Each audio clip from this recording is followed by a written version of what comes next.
Monday, August 9th, 1943. Dear Kitty, to continue the secret annex daily timetable, I shall now describe the evening meal. Mr. Van Daan begins. He is first to be served. Takes a lot of everything it is what he likes. Usually talks at the same time, always gives his opinion as the only one worth listening to. And once he has spoken, it is irrevocable. Because if anyone dares to question it, then he flares up at once. Oh, he can't split like a cat. I'd rather not argue. I can tell you, if you've once tried, you don't try again. He has the best opinion. He knows the most about everything. All right, then. He has got brains, but self-satisfaction has reached a high grade with this gentleman. Madame, really, I shouldn't remain silent. Some days, especially if there's a bad mood coming on, you can't look at her face. On closer examination, she is the guilty one in all the arguments, not the subject. Oh, no, everyone prefers to remain aloof over that. But one could perhaps call her the kindler, stirring up trouble. That's fun. Mrs. Frank against Anne, Margot against Daddy doesn't quite go so easily. But now at table, Mrs. Van Daan doesn't go short, although she thinks so at times. The tiniest potatoes, the sweetest mouthful, the best of everything, picking over is her system. The others will get their turn, as long as I have the best. Then talking, whether anyone is interested, whether they are listening or not, that doesn't seem to matter. I suppose she thinks everyone is interested in what Mrs. Van Daan says.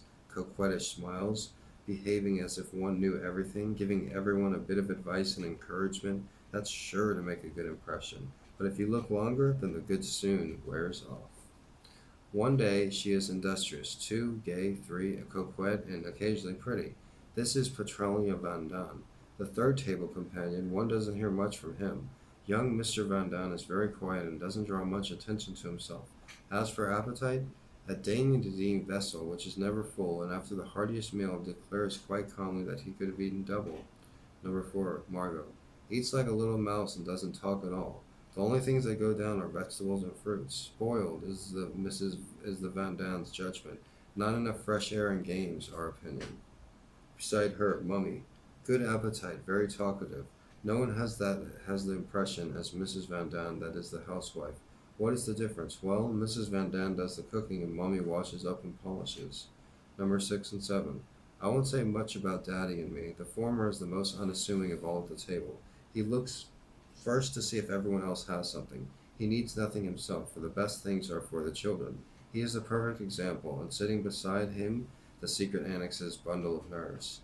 So the father's the most watchful, make sure everybody has anything, and the father's the only one to survive. That's her deal. Dr. Dussel, and then she describes herself as the bundle of nerves. Dr. Dussel helps himself, never looks up, eats and doesn't talk. I'm like Dr. Dussel.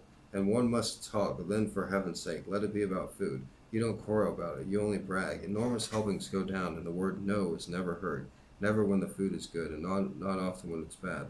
Trousers wrapping his chest, red coat, black bedroom slippers, and horn rimmed spectacles.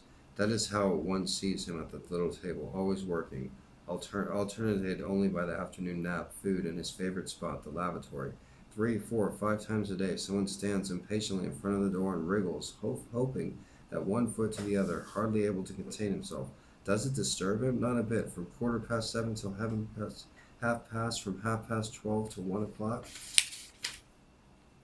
from 2 quarter past, from 4 till quarter past, from 6 till quarter past, and from 11:30 until 12. One can only make a note of it. These are the regular sitting times. He won't come off or pay any heed to any imploring voice at the door, giving warning of approaching disaster. Number 9 isn't a member of the secret annex family, but rather a companion in the house at the table. Ellie has a healthy appetite, leaves nothing on her plate, and is not picky and choosy. She is easy to please, and that is just what gives us pleasure. Cheerful and good tempered, willing and good natured, these are her characteristics. Yours, Anne. That was from the Diary of Anne Frank. My name is Gregor Brand. I'm a writer.